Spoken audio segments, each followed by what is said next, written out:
Can you imagine what our traffic would look like if there were no fear of cops? What if there was no fear of a drill sergeant pushing you hard?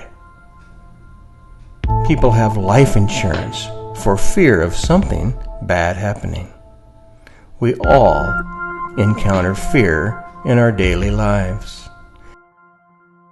Fear is actually a good thing. It's a strong emotion that helps keep order.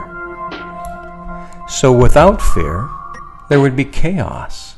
So fear is a good thing and has a useful purpose.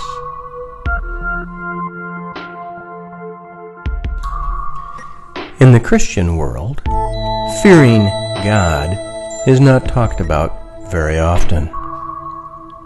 Adam and Eve, in the beginning, had a peaceful relationship with God.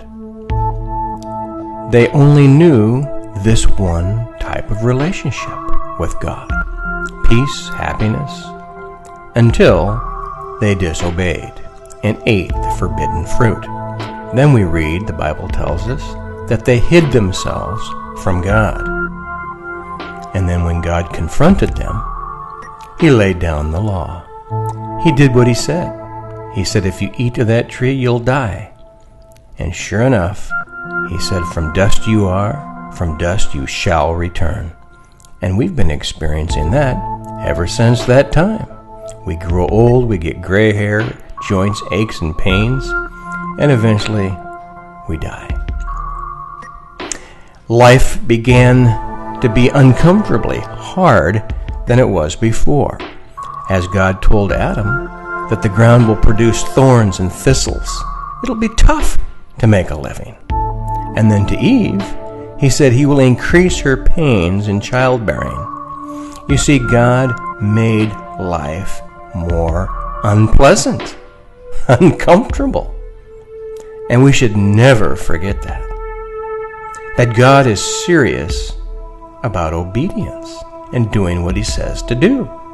Adam and Eve didn't know that, but they found out. God is very kind and forgiving, but He means business. Jesus is telling His followers not to be afraid of men who might kill your body and can do no more. He says, I'll show you who you should fear. He says, fear Him who after killing of the body has the power to throw you into hell. Yes, fear Him. You see, Jesus is trying to comfort but yet encourage the people that are obeying and following Him. Don't worry about what people can do to you, He's telling them. He said they can't do much. He said God the Father, the Almighty, can. And that's who you should fear.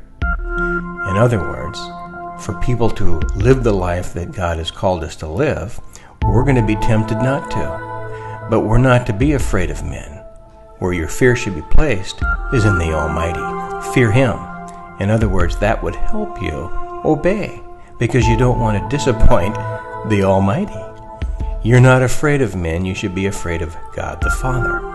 In the same way that we drive the speed limit on the freeway for fear of getting a ticket.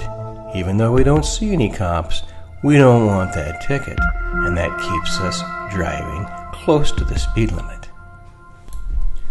There used to be an old hymn that went like this: trust and obey, for there's no other way to be happy in Jesus but to trust and obey. Fear of God can help us obey. It's a good thing.